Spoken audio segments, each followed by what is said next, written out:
சிறுவயதில் கேட்ட தென்கட்சி சுவாமிநாதன் ஐயா அவர்களின் சிந்தனையை தூண்டும் நகைச்சுவை கதைகளை இந்த பதிவில் பார்க்கலாம்.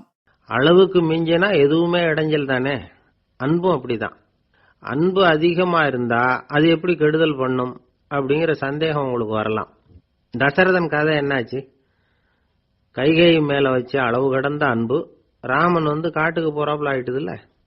தசரதன் எப்பேற்பட்ட அரசன். விஸ்வாமித்திரர் சொல்றார், என்ன மாதிரி முனிவர்களுக்கும் தேவர்களுக்கும் ஏதாவது கஷ்டம் வந்தா முதல்ல முருகன் கிட்ட போவோம், அப்புறம் பரமசிவனை போய் பார்ப்போம், அதுக்கப்புறம் திருமால் கிட்ட போவோம், அப்புறம் பிரம்மன் இந்திரன் இவங்களெல்லாம் போய் பார்ப்போம். இவங்களால எல்லாம் முடியலன்னா கடைசியில் அயோத்திக்கு வருவோங்கிறார். உன்னை விட்டா வேற கதி உண்டோ அப்படின்னு தசரதனை பார்த்து விஸ்வாமித்திரரே சொல்றார். அப்பேற்பட்ட அரசன் தசரதன் கைகேயி காலில் விழறான். உன் பாதங்களை தொட்டு கெஞ்சி கேட்டுக்கிறேன், ராமனை காட்டுக்கு அனுப்பாதேங்கிறான். தசரதனுடைய இந்த நிலைமைக்கு என்ன காரணம்? அவன் கைகேயி மேல வச்ச அளவு கடந்த அன்புதான் காரணம். இப்ப சொல்லுங்க, அன்பா இருந்தாலும் அது அளவுக்கு மீறி போனா கெடுதல் பண்ணுமா பண்ணாதா? அது மட்டும் இல்ல, அளவு கடந்த அன்பு நீதிக்கும் நியாயத்துக்கும் புறம்பான காரியங்களையும் செய்ய வச்சிரும். தசரதன் மிகச்சிறந்த நீதிமான், தர்மத்துக்கு விரோதமா ஒரு காரியமும் செய்யாதவன். அப்பேற்பட்டவன் தன்னுடைய மனைவியை பார்த்து என்ன சொல்றான் தெரியுமா? உனக்காக நான் என்ன செய்யணும் சொல்லு, செய்யறேன். ஒரு குற்றமும் செய்யாத ஒருத்தனை கொல்லணுமா கொல்றேன். மரண தண்டனை விதிக்கப்பட்ட ஒருத்தனை விடுதலை செய்ய சொல்றியா செய்யறேன். எந்த பிச்சைக்காரனையாவது கோடீஸ்வரன் ஆக சொல்றியா ஆக்குறேன், அல்லது கோடீஸ்வரனை பிச்சைக்காரன் ஆக்கணுமா ஆக்குறேன் அப்படிங்கிறான். நீதிக்கு விரோதமான இந்த பாவங்களை செய்யறதுக்கு அப்பேற்பட்ட அரசன் எப்படி துணிஞ்சான்? மனைவி பேர்ல வச்ச அளவு கடந்த அன்புதான் காரணம்.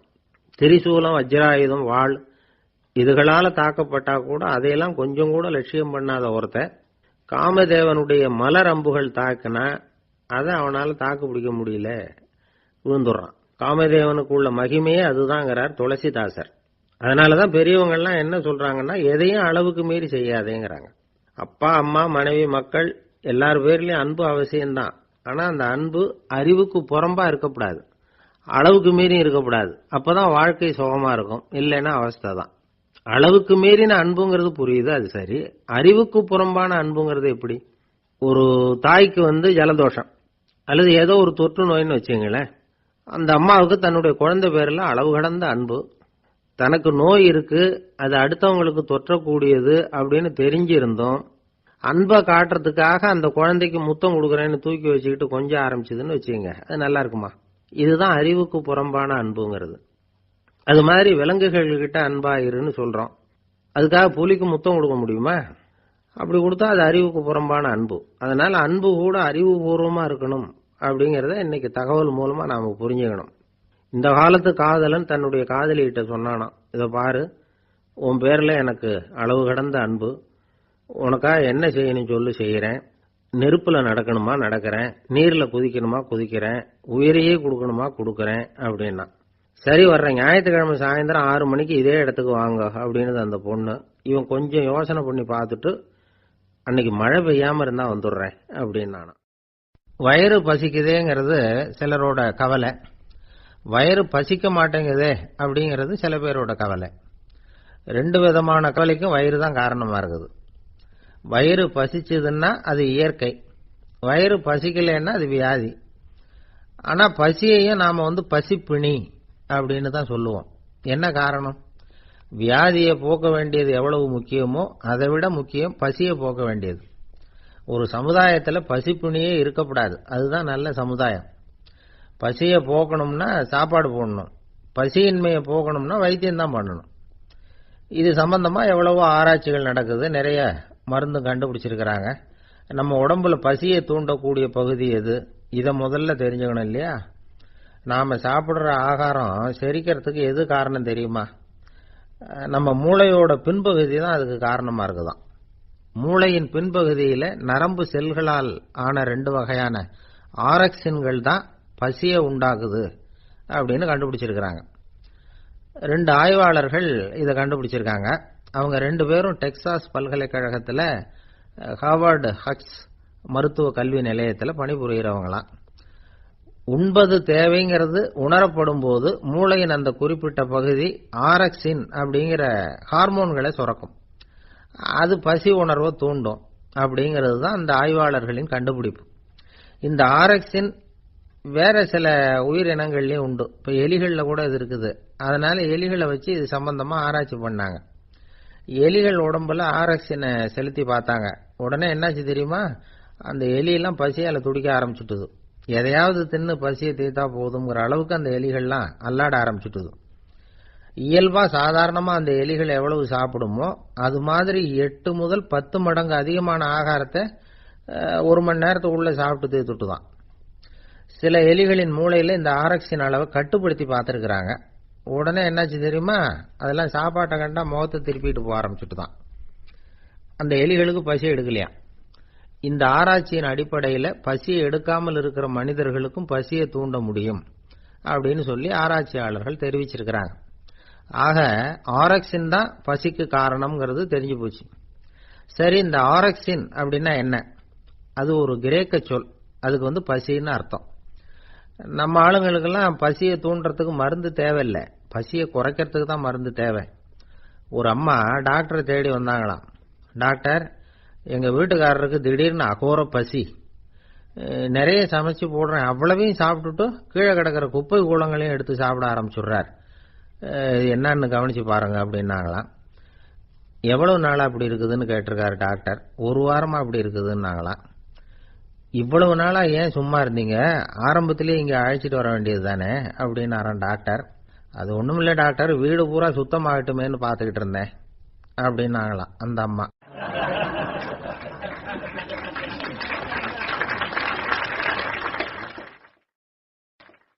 ரொம்ப பேருக்கு கூட்டத்துல பேசுறதுன்னா பயம். நமக்கு ஒன்றும் தெரியாதுன்னு மற்றவங்க நினைச்சிடக்கூடாதுங்கிற எண்ணம் தான் இதுக்கு காரணம். ரொம்ப முக்கியமான ஒரு கூட்டம்னா பயம் அதிகமா இருக்கும். முக்கியமானவங்க எல்லாம் வருவாங்களே, அவங்க எல்லாம் நம்மளை பத்தி மட்டமா நினைச்சிருவாங்களே அப்படிங்கிற பயம் வந்துடும். ஆனா மேடை பேச்சுங்கிறது அவ்வளவு கடினமான ஒரு காரியம் இல்லைங்கிறாங்க அது சம்பந்தமான நிபுணர்கள். யாரும் பேச்சாளர் ஆகலாம், இது ஒன்றும் பெரிய கிஃப்ட் கிடையாது அப்படின்னு அவங்க சொல்றாங்க. நீங்க ஒரு சிறந்த பேச்சாளர் ஆகணுமா அப்படின்னா அதுக்குன்னு சில ஆலோசனைகளை சொல்லி வச்சிருக்கிறாங்க அனுபவசாலிகள். முதல் ஆலோசனை என்னன்னா, உங்க பேச்சு எளிமையா இருக்கணும். ஏதாவது ஒரு கருத்து அல்லது 2 கருத்து சொன்னா போதும். 20 அல்லது 30 கருத்துக்களை சொல்லிட்டே போகக்கூடாது. 2வது ஆலோசனை, நீங்க என்ன பேச போறீங்கிறது முதல்ல உங்களுக்கு நல்லா புரியணும். அதுக்கப்புறம் தான் அதை அடுத்தவங்களுக்கு புரிய வைக்க முடியும். எப்படி ஆரம்பிக்க போறோம், எந்த கருத்தை முக்கியமா வலியுறுத்த போறோம், எப்படி முடிக்க போறோம் அப்படிங்கறத முதல்ல நல்லா சிந்திச்சு மனசுல வச்சுக்கணும். கடைசியா என்ன சொல்றீங்களோ அதுதான் கேட்கறவங்க மனசுல நிக்கும். 3வது ஆலோசனை என்னன்னா, உங்க பேச்சு சுருக்கமா இருக்கணும். ஒரு 15 நிமிஷம் பேசுறது ரொம்ப பொருத்தம். மணிக்கணக்கில் பேசிக்கிட்டு இருக்கிறது நல்லதில்லை. 4வது ஆலோசனை, நீங்க பேசுறது உண்மையா இருக்கணும். உங்களுக்கு உண்மையான அனுபவங்கள் இருக்கும், அதை சொல்லலாம். உங்களுடைய உண்மையான அனுபவங்களை மற்றவங்களோட பகிர்ந்துக்கணும், அதுதான் முக்கியம். 5வது ஆலோசனை, ஆரம்பத்துல கொஞ்ச நேரம் உங்களை பத்தியும் எதிரில் உள்ளவங்களை பத்தியும் சம்பந்தப்படுத்தி ஏதாவது பேசி ஒரு நெருக்கத்தை ஏற்படுத்திக்கணும்.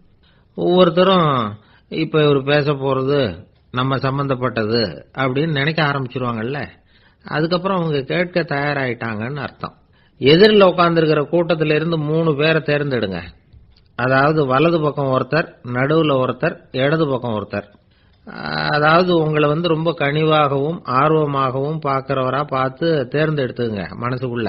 நீங்க பேசும்பொழுது என்ன பண்ணணும்னா, இவங்களை நேருக்கு நேரா மாறி மாறி பார்த்துக்கிட்டே பேசுனீங்கன்னா நீங்க ஏதோ ஒட்டுமொத்த கூட்டத்தையும் பார்த்து பேசுறதாக ஒரு உணர்வு அதை ஏற்படுத்திவிடும்.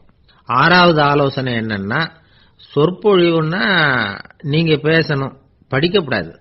எழுதி படிக்கிறது நல்லா இருக்காது. குறிப்புகள் வேணும்னா வச்சுக்கலாம்.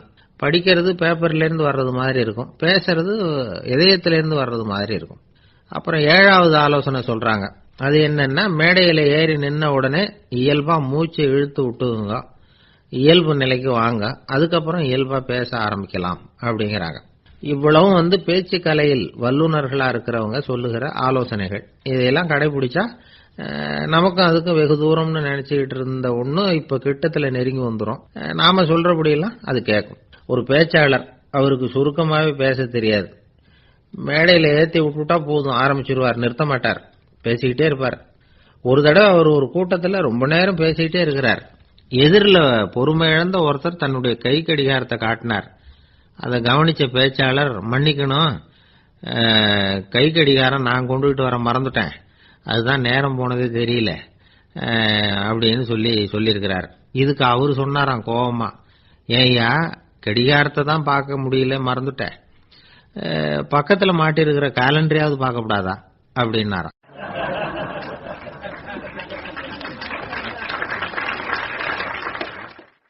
ஒரு ஆளு வேகமா நடந்து போய்கிட்டு இருந்தான்.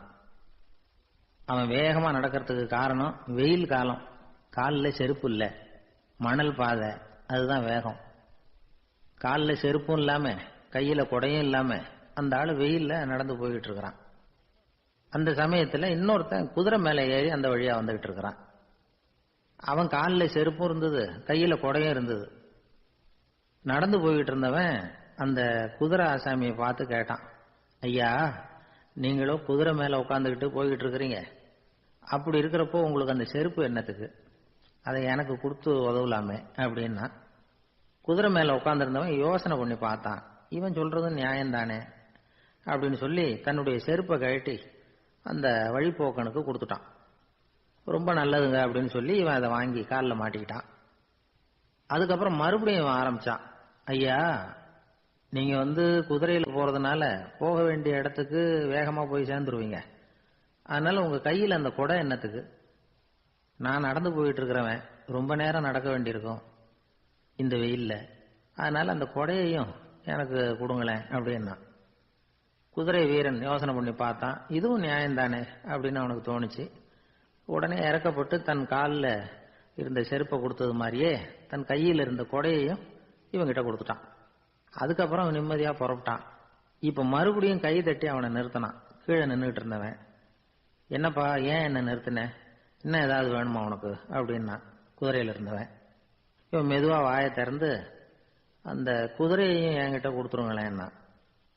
அந்த குதிரை வீரன் இப்ப ஒரு கணம் யோசனை பண்ணி பார்த்தான். உடனே என்ன பண்ணான் தெரியுமா, தன்கிட்ட இருந்த குதிரை சவுக்கை எடுத்தான். குதிரை சவுக்கால அந்த ஆளை வாங்குவாங்கன்னு வீசி தள்ளிவிட்டான். இவ்வளவு சவுக்கடியும் வாங்கிட்டு இந்த ஆள் என்ன பண்ணான் தெரியுமா, சிரிக்கிறான். அடி வாங்கிட்டு யாராவது சிரிப்பாங்களா? குதிரை வீரனுக்கு ஒன்றும் புரியல. என்னப்பா அது, ஏன் இப்படி அடி வாங்கிட்டு இப்படி சிரிக்கிறியே அப்படின்னு கேட்டான். இப்ப அந்த வழிப்போக்கன் சொல்றான், ஐயா நான் இப்படி சிரிக்கிறதுக்கு காரணம் இருக்கு. இப்படி குதிரை கேட்டு உங்ககிட்ட அடி வாங்கலேன்னு வச்சுக்கோங்க, என் உயிர் உள்ள வரைக்கும் மனசுல ஒரு தவிப்பு இருந்துகிட்டே இருக்கும். செருப்பையும் கொடையையும் கேட்ட உடனே கொடுத்தவன் குதிரையையும் கேட்டிருந்தா கொடுத்துருப்பானோ அப்படிங்கிற பேராசையில ஏங்கிக்கிட்டே இருந்திருப்பேன். இப்ப உங்ககிட்ட அடி வாங்கின பிறகு என்னுடைய அந்த சந்தேகம் தீர்ந்து போச்சு. என்னுடைய ஆசைக்கு எல்லை எது அப்படிங்கறத எனக்கு புரிஞ்சுட்டுது அப்படின்னு சொல்லிவிட்டு அவன் நடக்க ஆரம்பிச்சுட்டானான். ஆசைக்கும் எல்லை உண்டு அப்படிங்கிறத விளக்கறதுக்காக வாரியார் சுவாமிகள் சொல்ற கதை இது. இந்த காலத்திலயும் ஒருத்தன் அது மாதிரி கொடை செருப்போட குதிரையில போய்கிட்டு இருந்தான். எதிரில் நடந்து வந்தவன், ஐயா உங்க கொடையை எனக்கு கொடுங்களேன்னு கேட்டான். உடனே அவன் குதிரையிலிருந்து கீழே குதிச்சு அவனை சாட்டையால் அடிக்க ஆரம்பிச்சுட்டான். இன்னொருத்தர் அந்த வழியா வந்தவர் இதை பார்த்தார். ஏன்பா அவன் கேட்டான், உன்னால முடியலன்னா இல்லைன்னு சொல்லிட வேண்டியது தானே, அதுக்காக ஏன் இப்படி அவனை போட்டு அடிக்கிறேன்னு கேட்டார். உங்களுக்கு விவரம் புரியாது சார், காலம் ரொம்ப கெட்டு போச்சு, கேட்டதை கொடுத்தேன்னு வச்சுக்கோங்க, இந்த குதிரையே என்னோடது, அவன் திருடிக்கிட்டு போறான் அப்படின்னு என் பேர்ல புகார் கொடுக்க ஆரம்பிச்சிருவான் சார் அப்படின்னா. அது எப்படி அவ்வளவு உறுதியா சொல்றேன்னு கேட்டார் அவரு. ஏற்கனவே அது மாதிரி ஒருத்தன் பேர்ல புகார் கொடுத்துட்டு தான் இந்த குதிரையை நான் தள்ளிட்டு வந்துகிட்டு இருக்கிறேன். ஒரு ஊர்ல ஒரு ராஜா இருந்தார். அவரு ஒரு நாள் காலையில அரண்மனையில மேல் மாடத்துல நின்றுகிட்டு இருந்தார். அப்போ ஒரு ஆள் வீதியில ரொம்ப வேகமா ஓடிக்கிட்டு இருக்கான். அதை ராஜா கவனிச்சார். அவன் மனசுல ஏதோ ஒரு தவிப்பு இருக்குங்கிறத புரிஞ்சுக்கிட்டார். உடனே அரண்மனை சேவகர்களை கூப்பிட்டார். அந்த ஆளை இங்க அழைச்சிட்டு வாங்க அப்படின்னார். இவங்க ஓடி போய் அந்த ஆளை அழைச்சிட்டு வந்தாங்க. மன்னர் முன்னாடி நிறுத்தினாங்க. மன்னர் அவனை நிமிர்ந்து பார்த்தார். எதுக்காக இவ்வளவு வேகமா ஓடிக்கிட்டு இருக்கிற அப்படின்னு கேட்டார். இதுக்கு அவன் சொன்னா, மன்னா நம்ம கோட்டையின் வடக்கு வாசல் இருக்கு இல்லையா, அது ஓரமா ஒரு பெரிய பாறாங்கல் கிடக்கு. அதுக்கு அடியில நான் ஒரே ஒரு வெள்ளி நாணயத்தை புதைச்சி வச்சிருக்கேன். அது இப்ப எனக்கு தேவைப்படுது. என்னுடைய மனைவிக்கு ஒரு பரிசு வாங்கி கொடுக்க வேண்டியிருக்கு. அதுக்காக தான் அவசரமா ஓடிக்கிட்டு இருக்கிறேன் அப்படின்னா. மன்னர் யோசனை பண்ணார். அப்புறம் சொன்னார், அதுக்காகவா இப்படி ஓடுற, பரவாயில்ல, அதை பத்தி கவலைப்படாத, நான் உனக்கு 10 வெள்ளி காசுகள் தர்றேன், வாங்கிட்டு திரும்பி போ அப்படின்னார். இவன் தலையை சொரிஞ்சான். மன்னா, நீங்க கொடுக்கறத ரொம்பவும் மகிழ்ச்சியோட வாங்கிக்கிறேன், இருந்தாலும் அதுக்கப்புறம் அந்த வடக்கு வாசலுக்கு போய் அங்க இருக்கிற ஒரு நாணயத்தையும் எடுத்துக்கிட்டு போயிடுறேனே அப்படின்னு நானும். இத பாருப்பா, அந்த ஒரு நாணயத்தை மறந்துடு, உனக்கு 100 வெள்ளி நாணயங்கள் தரேன் இருக்கார். மன்னா, ரொம்ப மகிழ்ச்சி, உங்க மாதிரி தாராள குணம் வேற யாருக்கும் வராது, நீங்க கொடுக்கற 100 நாணயங்களையும் வாங்கிக்கிறேன், இருந்தாலும் வடக்கு வாசலுக்கு போய் அதையும் எடுத்துக்கிட்டா 101 ஆயிடுமே அப்படின்னு நானா. இத பாருப்பா, அந்த ஒரு நாணயத்தை மறந்துடு, அது எக்கேடாவது கெட்டு போகட்டும், நான் உனக்கு 100 பொற்காசுகள் தரேன், அதையாவது வாங்கிட்டு வந்த வழியிலேயே திரும்பி போடுன்னாராம். தங்க நாணயங்களே தரேன்னு சொல்றீங்க, தாராளமா வாங்கிக்கிறேன், இருந்தாலும் வடக்கு வாசலுக்கு போய் அப்படின்னு மறுபடியும் ஆரம்பிச்சான். அரசர் பொறுமை இழந்துட்டார். கடைசியா ஒரு முடிவுக்கு வந்துட்டார். இத பாருப்பா, உனக்கு என்னுடைய ராஜ்யத்திலேயே பாதியை கொடுத்துடுறேன், அப்படியாவது திருப்தியா திரும்பி போ அப்படின்னாராம். மன்னா, உங்களுடைய பெருந்தன்மைக்கு ஈடு இணையே கிடையாது, தேசத்திலேயே பாதி பிரிச்சு கொடுக்கறேன்னு சொல்றீங்க, அதனால உங்ககிட்ட ஒரு சின்ன வேண்டுகோள் அப்படின்னானா. சொல்லுன்னாராம் மன்னர் ஆர்வமா. இவன் மெதுவா ஆரம்பிச்சான். அப்படி இந்த ராஜ்யத்தை 2ஆ பிரிக்கிறப்போ அந்த வடக்கு வாசல் இருக்கிற பக்கத்தை என்கிட்டயே கொடுத்துருங்க அப்படின்னானா. மன்னர் அசந்து போயிட்டார். இந்த கதை எதுக்காகன்னு கேட்டா, மனம்ங்கிறது ஒரு குரங்குங்கிறத புரிஞ்சுக்கிறதுக்காகத்தான். உன்னை பிடிச்சுக்கிட்டா லேசில விடாது, அப்படிப்பட்ட மனச அறிவு தான் வழி நடத்தணும், அதுலதான் வாழ்க்கையின் வெற்றி அடங்கி இருக்குது. ஒரு சின்ன பையன் தெருவில் அழுதுகிட்டு இருந்தான். ஏன்பா அழுகுறேன்னு ஒரு பெரியவர் கேட்டார். 1 ரூபா காசை இங்க தொலைச்சுட்டேன் அப்படின்னா. சரி, அதுக்காக அழாத, அதுக்கு பதிலா 10 ரூபா தரேன், இந்தா வச்சுக்கோன்னு கொடுத்தாரு. அந்த 10 ரூபாய வாங்கி சட்டப்பையில போட்டுக்கிட்டு அதை விட அதிகமா சத்தம் போட்டு அழ ஆரம்பிச்சுட்டான். மறுபடியும் ஏண்டா அழறேன்னு கேட்டார் பெரியவர். அந்த 1 ரூபாயும் கிடைச்சிட்டுதுன்னா இப்ப என்கிட்ட 11 ரூபா இருக்குமே, இப்ப 10 ரூபா தானே இருக்கு அப்படின்னு சொல்லிவிட்டு அழறான். எனக்கு தெரிஞ்ச ஒருத்தர் இருக்கார். அவரு ஒரு பெரிய காவல்துறை அதிகாரி, ரொம்ப கண்டிப்பானவர், அவரை கண்டாவே எல்லாரும் பயப்படுவாங்க. அப்படிப்பட்டவர் வீட்டுக்கு போனா அப்படியே அடியோட மாறிடுவார். அங்க போய் பாத்தீங்கன்னா குழந்தைகளோட குழந்தையா அவர் விளையாடிட்டு இருப்பார். அலுவலக சமயத்துல பாத்தீங்கன்னா குதிரை முதுகுல அவர் உட்கார்ந்துருப்பார்.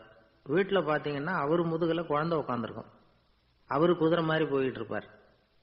இது எப்படிங்க முடியுது உங்களால அப்படின்னு கேட்டாங்க. அது ஒண்ணுமில்ல, இங்க வீட்டுக்கு வந்த உடனே என்னோட மனசை தனியா எடுத்து வச்சிருவேன் அப்படின்னார். அது என்னங்க உங்க சட்டப்பையிலியா இருக்குது மனசு, அது தனியா எடுத்து வைக்கிறதுக்கு அப்படின்னு கேட்டாங்க. அப்படி இல்லைங்க, இது ஒரு பயிற்சி, மனப்பயிற்சி, அவ்வளவுதான் அப்படின்னார். இப்படி சமயம் பார்த்து மனசை தனியா வச்சுட தெரிஞ்சவங்க வாழ்க்கையில எப்பவும் உற்சாகமா இருப்பாங்க அப்படிங்கிறது பெரியவங்க கருத்து. ஒரு டாக்டர் ஆஸ்பத்திரியில் இருக்கிற வரைக்கும் டாக்டரா இருக்கலாம், அவர் மனைவிகிட்டையும் அவர் டாக்டரா இருக்க வேண்டிய அவசியம் இல்லை. ஒரு வக்கீல் கோர்ட்ல இருக்கிற வரைக்கும் வக்கீலா இருக்கலாம், வீட்டுக்கு வந்ததுக்கு அப்புறமும் வக்கீலா இருக்க வேண்டிய அவசியம் கிடையாது. வீட்டுல குழந்தைகள் கிட்ட விளையாடும் பொழுதும் அதுகள்கிட்ட ஃபீஸ் கேட்டுக்கிட்டு இருக்கக்கூடாது. நாம எப்படி இருக்கணும்னு பெரியவங்க சொல்றாங்கன்னா, மனசோட சேரப்படாதான், அப்படி சேராம வாழ்க்கையை கவனிக்கணுமா. மனசை அப்படியே தனியா எடுத்து பக்கத்துல வச்சுடணும். அப்படின்னா அதை அப்படியே தூக்கி எறிஞ்சுடு அப்படின்னு அர்த்தம் இல்லை. ஏன்னா மனசுங்கிறது நமக்கு உபயோகப்படக்கூடிய ஒண்ணுதான். எப்ப எப்போ அது தேவையோ அப்பப்போ எடுத்து உபயோகப்படுத்திக்கணும். தேவைப்படுறப்போ எடுத்து கண்ணாடியை மாட்டிக்கிறோம்ல, படிக்கும் பொழுது கண்ணாடி தேவைப்படுது, எடுத்து மாட்டிக்கிறோம் இல்லையா, அது மாதிரி கணக்கு போடுறதுக்கு மனசு தேவை. கடைக்கு போய் ஒரு பொருள் வாங்குறோம், காசு கொடுக்குறோம், மீதி சில்லறை சரியா இருக்கா அப்படின்னு எண்ணி பார்த்து வாங்க வேண்டியிருக்கு. அந்த சமயத்துல மனசை எடுத்து தனியா வச்சுட்டேன் அப்படின்னு சொல்லிட்டு இருக்கக்கூடாது. பரீட்சைக்கு படிக்க வேண்டியிருக்குது, படிச்சதையெல்லாம் அப்படியே நினைவுல வச்சுக்க வேண்டியிருக்கு, அந்த சமயத்துல மனசை தூக்கி எறிஞ்சுட்டேன் சார் அப்படின்னு சொல்லிட்டு இருக்கக்கூடாது. அப்படி சொன்னா பரீட்சை நம்மளை தூக்கி எறிஞ்சிடும். அதனால தேவைப்படுறப்போ மனசை உபயோகப்படுத்தணும், தேவையில்லாதப்போ அது தனியா ஓய்வு எடுத்துக்க விட்டுடணும். இப்படி நாம பழக்கப்படுத்திக்கிட்டா வாழ்க்கைங்கிறது நமக்கு புதுசா தெரியுமா. மனசுக்கும் ஒரு சக்தி கிடைக்கும். எந்திரங்களுக்கு ஓய்வு கொடுக்கற மாதிரி மனசுக்கும் ஓய்வு கொடுக்கணும், இல்லைன்னா அது களைச்சு போயிடும். குழந்தைகள் மனசை சுமந்துகிட்டு இருக்கிறது இல்ல, இது முதியவர்கள் குழந்தைகள் கிட்டே இருந்து கத்துக்க வேண்டிய ஒரு பாடம். ஆனாலும் இந்த கால குழந்தைகள் கிட்ட ரொம்ப எச்சரிக்கையா இருக்க வேண்டியிருக்கு. ஒரு தாத்தாவும் பேரனும் விளையாடிக்கிட்டு இருக்கிறாங்க. தாத்தா எனக்கு சைக்கிள் ஓட்ட கத்து கொடு அப்படிங்கிறான் பேரன். சைக்கிள் உயரம் கூட இல்லை, அதுக்குள்ள சைக்கிள் ஓட்டணுமா அப்படின்னார் தாத்தா. ஏன் தாத்தா, ரயில் ஓட்டுறாரே, அவர் என்ன ரயில் நீளமா இருக்கார் அப்படின்னு கேட்டானா அந்த பையன். ஒரு ஊர்ல ஒரு மன்னர் இருந்தார். அழகான அரண்மனையில் அவர் இருந்தார். அந்த அரண்மனையை விட அழகா ஒரு மாளிகையை அந்த ஊர்லயே வேற ஒருத்தன் கட்டியிருந்தான். அப்படி கட்டி முடிச்சதுல அவனுக்கு ரொம்ப பெருமை. எத்தனையோ செல்வந்தர்கள்லாம் வந்து பார்த்துட்டு, இந்த மாளிகையை விலைக்கு கொடுத்துடுறியா, எவ்வளவு விலை சொன்னாலும் சரி நாங்க வாங்கிக்கிறதுக்கு தயாரா இருக்கோம் அப்படின்னு சொல்லி கேட்டு பார்த்துட்டாங்க. நான் இதை விற்கிறதுக்கு தயாரா இல்லை அப்படின்னு சொல்லிவிட்டான். அவ்வளவு சிறப்பா கலை அம்சத்தோடு அதை கட்டி முடிச்சிருக்கிறான். அதுவே ஒரு பெரிய அரண்மனை மாதிரி இருந்ததுன்னா பாத்துங்களேன். சுற்றிலும் அழகான பூந்தோட்டம். ஒரு நாள் அவன் எங்கேயோ வெளியூர் போயிட்டு திரும்பி வந்துகிட்டு இருக்கிறான். அப்போ அந்த மாளிகை தீப்பெட்டி எரிஞ்சுக்கிட்டு இருக்கு. பதறி போட்டான். விலைக்கு கேட்டவங்க யாராவது இதை செஞ்சிருக்கணும், இல்லைன்னா மன்னரே செய்த சதியே என்னவோ, இப்படிலாம் அவனுக்கு சந்தேகம். ஒரு மூலையில உட்காந்து அழ ஆரம்பிச்சுட்டான். அந்த சமயத்துல அவனுடைய மகன் அங்க ஓடி வந்தான். அப்பா அழாதீங்க, இதை நான் நேற்று ராத்திரியே நம்ம ஊர் மன்னருக்கு வித்துட்டேன். இதை கட்டி முடிக்க நமக்கு எவ்வளவு செலவாச்சோ அதை போல 3 மடங்கு விலைக்கு வித்துட்டேன், கவலைப்படாதீங்க. இதை விட அழகான மாளிகையை நாம புதுசா கட்டிக்கலாம்னா. இதை கேட்டதும் அழுதுகிட்டு இருந்தவன் அழுகையை நிறுத்தினான், சிரிக்க ஆரம்பிச்சுட்டான். இதே இடத்த நான் வந்து மன்னர்கிட்ட இருந்து விலைக்கு வாங்குவேன், இதை விட அழகான மாளிகையை கட்டுவேன் அப்படின்னு சுத்தி நின்ன எல்லார்கிட்டையும் சொல்லிக்கிட்டு இருந்தான். இந்த சமயத்துல அவனோட இளைய மகன் ஓடி வந்தான். அப்பா, அண்ணன் சொன்னதெல்லாம் சரிதான், மன்னர்கிட்ட விலை பேசினதெல்லாம் உண்மைதான், ஆனா வித்தது பேச்சு அளவுல தான். இனிமேதான் பத்திரம் வாங்கணும், எழுதணும், நீங்க கையெழுத்து போடணும், பதிவு பண்ணணும், மன்னர்கிட்ட பணம் வாங்கணும். அதுக்காகத்தான் உங்களை எதிர்பார்த்துக்கிட்டு இருந்தோம், அதுக்குள்ள இப்படி ஆயிட்டுதுன்னா. இப்ப சிரிச்சுக்கிட்டு இருந்தவன் சிரிப்பை நிறுத்தினான். மறுபடியும் குழந்தை மாதிரி அழ ஆரம்பிச்சுட்டான். இது ஒரு சம்பவம். இதுல இருந்து என்ன தெரியுது? அந்த அழகான மாளிகை தன்னுடையது அப்படின்னு நினைக்கும் பொழுது அவனுக்கு அழுகை வந்தது. அது தன்னுடையது இல்லை அப்படின்னு நினைக்கிற போது சிரிப்பு வந்தது. மறுபடியும் அது தன்னுடையதுதான் அப்படிங்கிற உணர்வு வரும்பொழுது அழுகை. எது எதிலிருந்து நீ நீங்கி இருக்கிறாயோ அது அதிலிருந்து உனக்கு துன்பம் இல்லை அப்படிங்கிறார் திருவள்ளுவர். இந்த உடம்பு என்னுடையதில்லை அப்படிங்கிற உணர்வு வந்துட்டா அது ஒரு பெரிய நிலை. அந்த நிலை வந்து வரணும். எல்லாத்தையும் பயன்படுத்திக்கலாம், ஆனா பற்றுல விழுந்துடக்கூடாது. உலகத்தில் இருங்கள், ஆனால் உலகத்தவராக இருக்காதீர்கள். உலகிற்குள் இருங்கள், உலகம் உங்களுக்குள் வந்துவிட அனுமதிக்காதீர்கள். விலகி இருங்கள், விழித்திருங்கள், மௌனமாய் பார்த்திருங்கள் அப்படிங்கிறது சான்றோர் கருத்து. செய்ய வேண்டிய கடமையிலிருந்து விலகி இருக்கிறவர்கள் நம்ம கிட்ட நிறைய பேர் உண்டு. அப்படிப்பட்ட ஒருத்தர் டாக்டர் கிட்ட போனார். டாக்டர், நான் ஒரு கவர்மெண்ட் ஆபீஸ்ல வேலை பார்க்கிறேன், எனக்கு ஒரே அசதியா இருக்கு, என்னை சோதிச்சு பாருங்க, ஆலோசனை சொல்லுங்க ஏதாவதுன்னார். டாக்டர் அவரை பரிசோதனை பண்ணி பார்த்துட்டு சொன்னார், இதோ பாரு, உனக்கு இப்போ தேவைப்படுறது முழு ஓய்வு. நீ எவ்வளவு சீக்கிரமா ஆபீஸுக்கு போறியோ அவ்வளவுக்கு உனக்கு நல்லது அப்படின்னாராம். ஒரு ஊர்ல ஒரு ஆள் இருந்தான். கற்பனையிலேயே காலத்தை கடத்திக்கிட்டு இருந்தான். ஒரு நாள் ஒரு மரத்தடியில உட்காந்துருந்தான். அவனுக்கு பசிக்கிற மாதிரி தெரிஞ்சது. உடனே கற்பனையிலேயே சாப்பிட ஆரம்பிச்சுட்டான். அதாவது எதிரில் இலை போட்டு சாப்பாடு போடப்பட்டிருக்கிறதாகவும் அதை இவன் சாப்பிட்றதாகவும் நினைச்சுக்கிட்டு கையை மட்டும் வாய்க்கும் தரைக்குமா அப்படியும் இப்படியும் கொண்டுகிட்டு போய் பாவனை பண்ணிக்கிட்டே இருக்கிறான். தூரத்துல இருந்து பாக்குறவங்களுக்கு இவன் ஏதோ பலமான விருந்து சாப்பிட்டுட்டு இருக்கிறான் அப்படின்னு தான் தோணும். அது மாதிரியே பண்ணிட்டு இருந்தான். அந்த வழியா ஒரு சன்னியாசி வந்துகிட்டு இருந்தார். இவனை பார்த்தார். என்ன இவன் இப்படி பண்ணிட்டு இருக்கிறானே அப்படின்னு நினைச்சாரு. கொஞ்ச நேரம் அவனையே உத்து பார்த்துக்கிட்டு இருந்தார். இவரை பார்த்ததும் அவன் இன்னமும் சுவாரஸ்யமா சாப்பிட ஆரம்பிச்சுட்டான். அப்பப்பா, என்ன இது, இந்த குழம்பு இவ்வளவு காரமா இருக்கு, என்னுடைய நாக்கே எரிஞ்சு போடும் போல இருக்க அப்படின்னு சொல்லிட்டு பக்கத்துல ஒரு குவளையை எடுத்து தண்ணி குடிக்கிறது மாதிரி பாவனை பண்றான். அப்பாடா, இப்ப கொஞ்சம் பரவாயில்ல அப்படின்னு சொல்லிக்கிட்டு குவளையை கீழே வைக்கிறது மாதிரி ஒரு பாவனை பண்றான். சன்னியாசி பார்த்தார். என்னப்பா, சாப்பாட்டுல காரம் அதிகமோ அப்படின்னார். ஆமா சுவாமி, ஞாபகம் மறதியில் கொஞ்சம் மிளகாய் அதிகமா சேர்த்துக்கிட்டேன் அப்படின்னா. சரி சாப்பிடு அப்படின்னு சொல்லிட்டார். அவன் சாப்பிட்டு முடிக்கிற வரைக்கும் பொறுமையா உட்காந்துருந்தார். அவன் அப்பாடா அப்படின்னு சொல்லிட்டு மறுபடியும் தண்ணி எடுத்து குடிச்சான். எல்லாம் கற்பனையிலேயே. அதுக்கப்புறம் சன்னியாசி பேச ஆரம்பிச்சார். இதை பாருப்பா, உன்னுடைய கற்பனையை நான் மெச்சுறேன், இருந்தாலும் உன் சாப்பாட்டுல ஒரு இனிப்பையும் வச்சிருக்கலாமே, ஏன் மிளகாய அளவுக்கு அதிகமா போட்டுட்டு அவஸ்தைப்படுற அப்படின்னார். அவன் யோசிக்க ஆரம்பிச்சான். அதுக்கப்புறம் இவர் சொன்னார், இதை பாருப்பா, இனிமேல உன்னுடைய கற்பனையும் உயர்ந்ததாக இருக்கட்டும், அப்படின்னு உபதேசம் பண்ணிவிட்டு போனார். எப்பவும் உயர்வை பத்தியே சிந்திக்கணும். உயர்வு கிடைக்கலன்னா கூட அப்படி சிந்திக்கிறத நிறுத்தப்படாது அப்படிங்கிறார் திருவள்ளுவர். உள்ளுவது எல்லாம் உயர் உள்ளல், மற்ற அது தள்ளினும் தள்ளாமை நீர்த்து. ஊக்கம் இல்லாம உலகத்துல வாழ்ந்து பிரயோஜனம் இல்லை. அதனால உயர்வாகவே சிந்திக்கணும். அது நம்மளை ஊக்கப்படுத்தும். இது பெரிய ஒரு வாக்கு. இந்த உலகத்துல கற்பனையிலேயே வாழ்கிற சில கஞ்சர்களும் உண்டு. அதாவது 2 கஞ்சர்கள் 2 பேரும் பக்கத்து பக்கத்து ஊர்ல இருந்தாங்க. பொங்கல் சமயம் ஒரு கஞ்சன் தன்னுடைய மகனை கூப்பிட்டான். இதோ பாருப்பா, பக்கத்து ஊர்ல என்னுடைய நண்பன் ஒருத்தன் இருக்கிறான், அவனுக்கு பொங்கல் பரிசு ஏதாவது கொடுக்கணும், நான் ஒரு 4 ஆட்டுக்குட்டியை தரேன், நீ கொண்டுகிட்டு போய் கொடுத்துட்டு வந்து விடுறியா அப்படின்னு கேட்டான். சரி, நான் புள்ள ஒரு பைய கையில் எடுத்துக்கோன்னா அவன் எடுத்துக்கிட்டான். இந்த ஆட்டுக்குட்டி பிடிச்சிக்கோ அப்படின்னு சொல்லி ஒவ்வொன்னா போடுறேன் பார் அப்படின்னு சொல்லிட்டு 1 2 3 4 அப்படின்னு எண்ணிக்கிட்டே வெறும் சைகையாலேயே ஆட்டுக்குட்டியை பிடிச்சி போடுறது மாதிரி பாவனை பண்ணிட்டு இருக்கிறான். அவன் பிள்ளையும் அது ரொம்ப அக்கறையா வாங்கிக்கிறது மாதிரி வாங்கிட்டு அந்த பைய தூக்கிட்டு அடுத்த ஊருக்கு போறான். இவன் அங்க போய் சேர்ந்த நேரத்துல அந்த கஞ்சன் ஊர்ல இல்ல, எங்கேயோ வெளியில போயிருக்கிறான். அவனோட புள்ள மட்டும்தான் வீட்டுல இருந்தான். இவன் அவன்கிட்ட, இதை பாரு, எங்க அப்பா உங்க அப்பாவுக்கு ஆட்டுக்குட்டி கொடுத்து அனுப்பியிருக்கிறாரு, பிடிச்சிக்கோ அப்படின்னு சொல்லி பாவனையிலேயே ஒவ்வொன்னா எடுத்து அவன்கிட்ட கொடுத்துட்டான். அவனும் வாங்கிட்டான் வாங்கறது மாதிரி. அப்புறம் சொன்னான், சரிப்பா, நானும் பதிலுக்கு ஏதாவது ஒன்னுகிட்ட கொடுக்கணும் இல்லையா, அதனால அந்த பைய புடி, ஒரு 10 எலும்பிச்சம்பழம் தரேன், பதிலுக்கு அதை நீ எடுத்துட்டு போ அப்படின்னு சொல்லி கையாலேயே ஒவ்வொன்னா எடுத்து போடுறது மாதிரி பாவனை பண்ணிவிட்டான்.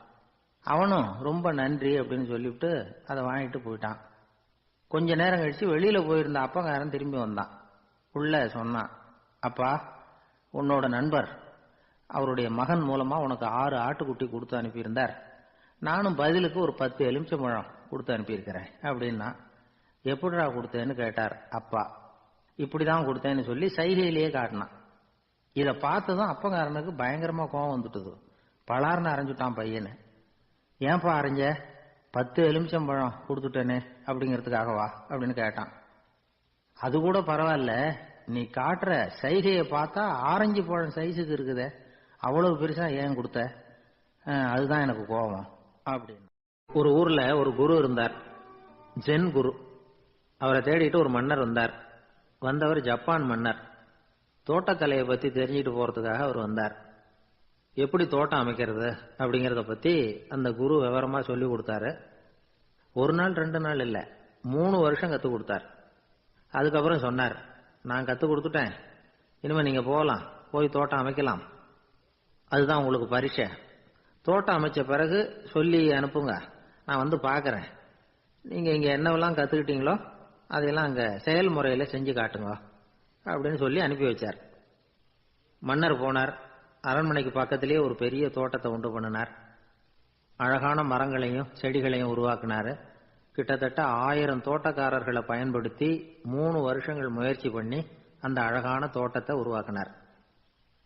குரு கிட்ட இருந்து செய்தி வந்தது, நாளைக்கு வந்து தோட்டத்தை பாக்குறேன் அப்படின்னு. மன்னர் உடனே சுறுசுறுப்பாயிட்டார். முதல் நாளே தோட்டத்தை சுத்தப்படுத்தினார். ராத்திரி பூரா யாரும் தூங்கல, எல்லாருக்கும் தோட்டத்தை ஒழுங்குபடுத்துற வேலை. அது அந்தந்த இடத்துல ஒழுங்கா இருக்குதா அப்படின்னு சரி பார்த்தாங்க. ஒரு தவறும் இல்லாத வகையில் அதை ஒழுங்குபடுத்தினாங்க. மறுநாள் குரு வந்தார், தோட்டத்தை பார்த்தார். அவருக்கு கோபம் வந்துட்டுது. மன்னருக்கு ஆச்சரியம், எப்பவும் சிரிச்சுக்கிட்டே இருக்கிறவர் இப்ப எப்படி இருக்கிறாரே அப்படின்னு. மெதுவா குரு கிட்ட போய், எல்லாம் சரியா தானே இருக்குது அப்படின்னார். எல்லாம் சரிதான், ஆனாலும் எங்கே அந்த பொன்னிற காற்று அப்படின்னார். உதிர்ந்த இலைகள், பொன் மஞ்சள் நிற இலைகள் காற்றில் அப்படி புரண்டு ஓடுவதை நான் பார்க்க முடியவில்லையே அப்படின்னாராம். அது இல்லாம இந்த தோட்டம் உயிரோட்டம் உள்ளதா இருக்காது, இதுல பாடல் இல்லை, ஆடல் இல்லை, அதெல்லாம் இல்லாம இந்த தோட்டம் ரொம்பவும் செயற்கையா தெரியுதுன்னாராம். மன்னர் இப்பதான் யோசனை பண்ணார். கீழே கிடந்த காஞ்சி போன இலைகள் மட்டும் இல்ல, மரத்துல இருந்த காஞ்சி போன இலைகளையும் அப்புறப்படுத்தி சுத்தமா வச்சிருக்கிறார். இறப்பும் வாழ்க்கையினுடைய ஒரு பகுதி தான். மரணம்ங்கிறது வாழ்க்கைக்கு எதிரானது அல்ல, அதை நிரப்பும் ஒரு பகுதி தான் அது. மரணம் இல்லையில் வாழ்க்கையே இல்லை அப்படிங்கிறது பெரியவங்க கருத்து. இப்ப அந்த தோட்டம் அழகா தான் இருக்குது, இருந்தாலும் அது ஒரு ஓவியம் மாதிரி உயிர் இல்லாமல் இருக்கு. குரு ஒரு வாளியை கையில எடுத்துக்கிட்டார். தோட்டத்தை விட்டு வெளியில போனார். ஏற்கனவே வீசி எறிந்த அந்த சருகுகளை எல்லாம் அள்ளி கொண்டுட்டு வந்தார். உள்ள எல்லா இடங்கள்லயும் அதை வீசினார். உடனே காத்து அந்த காய்ந்த சருகுகளையும் பழுத்த இலைகளையும் அசைக்க ஆரம்பிச்சுட்டுது. இப்போ அங்க சலசல சத்தம், சங்கீதம், இலைகளின் நடனம், ஓவியம் மாதிரி இருந்த அந்த தோட்டத்துக்கு இப்போ உயிர் வந்துட்டுது. இதுதான் அந்த பொன்னான காற்று அப்படின்னாராம் குரு. மன்னருக்கு புரிஞ்சுது. மிகப்பெரிய ஜென் கேள்வி ஒன்று உண்டு. உம்மான் அப்படிங்கிற ஒரு பெரிய குருவை பார்த்து துறவி ஒருத்தர் கேட்டாராம், இலைகள் எல்லாம் கீழே விழுந்து மரங்கள் மொட்டையாக இருக்கும் பொழுது என்ன நடக்கும்? இதுதான் கேள்வி. இதுக்கு உம்மான் சொன்ன பதில் பொன்னான காற்று, தி கோல்டன் விண்ட் அப்படின்னாராம். இதுக்கு என்ன விளக்கம்னா, உன்னுடைய எண்ணங்கள் எல்லாம் உன்னுடைய மனசிலிருந்து கீழே விழுந்து உனது உள்ளுணர்வானது மொட்டையாக நிற்கும் நிலைதான் அது. உனது வேர்களின் அருகில் காற்று வீசுகிறது. எல்லா எண்ணங்களும் உன்னிலிருந்து வெகு தூரத்துக்கு புரண்டு கொண்டே சென்று விடுகிறது. நீ அவற்றை கடந்து விட்டால் நீ அவைகளுக்கெல்லாம் மேலெழுந்து கீழே பார்ப்பவனைப் போல நிற்க ஆரம்பித்து விடுவாய். அதுதான் தியானம் என்பது அப்படின்னு சொல்றாங்க. தியானம்ங்கிறது எண்ணத்துக்கு எதிரானது இல்லை. தியானம்ங்கிறது எண்ணங்களை கடந்து செல்வதுதான். அதுக்கப்புறம் நாம பொன்னிற காற்றுல ஆட ஆரம்பிச்சிருவோம். இதுதான் பெரியவர்கள் சொல்றது. என்கிட்ட ஒருத்தர் தோட்டம் அமைக்கணும்னு யோசனை கேட்டு வந்தார். எல்லாம் சொல்லி கொடுத்தேன். செடிகள்லாம் செழிப்பா வளரணும்னா வேர் காயாம பாத்துக்குங்க, தினமும் தண்ணி விடுங்க அப்படின்னு சொல்லி அனுப்பி வச்சேன். ஒரு மாசம் கழிச்சு ஒரு தோட்டத்தை பாக்கிறதுக்காக போனேன். போய் பார்த்தா எல்லா செடியும் வாடி கிடக்குது. என்னங்க இப்படி பண்ணிவிட்டீங்கன்னு. நீங்க சொன்னபடிதான் செஞ்சேன்னார். என்ன செஞ்சீங்கன்னு கேட்டேன். வேறு காயாம பாத்துக்க சொன்னீங்க, தினமும் ஒரு தடவை எல்லா செடியையும் ஒவ்வொன்னா புடுங்கி பார்த்து வேறு காயாம இருக்கா அப்படின்னு பார்த்துட்டு அதுக்கப்புறம் தண்ணி பாய்ச்சனே, அவ்வளவுதான் அப்படின்னார். ஒரு நல்ல நகைச்சுவை எப்படி இருக்கணும்? இதுக்கு ஒவ்வொருத்தர் ஒவ்வொரு மாதிரியான விளக்கத்தை கொடுத்துருக்குறாங்க. ஆனா கலைவாணர் என்.எஸ். கிருஷ்ணன் கொடுக்கிற விளக்கம் என்ன தெரியுமா? நகைச்சுவைங்கிறது அடுத்தவங்களுக்கு துன்பம் கொடுக்காம இருக்கணும், அடுத்தவங்க மனசை புண்படுத்தக்கூடாது. அதுதான் சிறந்த நகைச்சுவை அப்படிங்கிறார். அதுக்கு அவர் உதாரணமும் கொடுக்கிறார். ஒரு ஏரி ஓரமா 2 பசங்க நடந்து போயிட்டு இருக்கிறாங்க. அதுல ஒருத்தன் பணக்கார வீட்டு பையன், இன்னொருத்தன் ஏழை. இவங்க 2 பேரும் போயிட்டு இருக்கிறாங்க. வழியில ஒரு இடத்துல ஒரு ஜோடி செருப்பு இவங்க கண்ணுல படுது. ஒரு விவசாயி அந்த செருப்பை அங்க விட்டுட்டு பக்கத்துல இருந்த ஏரியில கை காலை கழுவிட்டு இருக்கிறார். உடனே அந்த பணக்கார பையனுக்கு ஒரு ஐடியா. அவன் சொன்னானா, டேய், இப்போ ஒரு வேடிக்கை செய்யலாம். அந்த செருப்பு 2ஐயும் தூக்கி எட்டத்துல வீசி எரிஞ்சிருவோம். அந்த ஆள் பார்த்துட்டு செருப்பை தேடி அல்லாடுவான், அங்கேயும் இங்கேயும் ஓடுவான், திரு திருன்னு முழிப்பான். அதை பார்த்து நாம ரசிக்கலாம், நல்ல தமாஷா இருக்கும் அப்படின்னு இருக்கான். இப்படி சொல்லிவிட்டு அந்த செருப்புகளை தூக்கத்துக்கு போனானா. கொஞ்சம் பொறு அப்படின்னானா அந்த ஏழை பையன். ஏன்னு கேட்டிருக்கான் அவன். இப்போ அந்த ஏழை பையன் சொன்னானா, நீ சொல்றது ஒன்றும் வேடிக்கை கிடையாது. உன்னோட செருப்பு தொலைஞ்சா உன் அப்பா உடனே உனக்கு வேற செருப்பு வாங்கி கொடுத்துருவார். ஆனா அந்த ஆளுக்கு இந்த செருப்பு தொலைஞ்சதுன்னா வேற புதுசா வாங்கறதுக்கு வாயையும் வயத்தையும் கட்டி பணத்தை சேர்க்க வேண்டியிருக்கும். அதனால நான் ஒரு வேடிக்கை சொல்றேன், அது மாதிரி செய், அது இன்னமும் தமாஷா இருக்கும் அப்படின்னானா. எப்படி அது சொல்லுன்னு இருக்கான் அவன். செருப்பு 2ம் அது இருக்கிற இடத்துலயே இருக்கட்டும். உன் சட்ட பையிலிருந்து ஒரே ஒரு ரூபாய் நாணயத்தை எடு.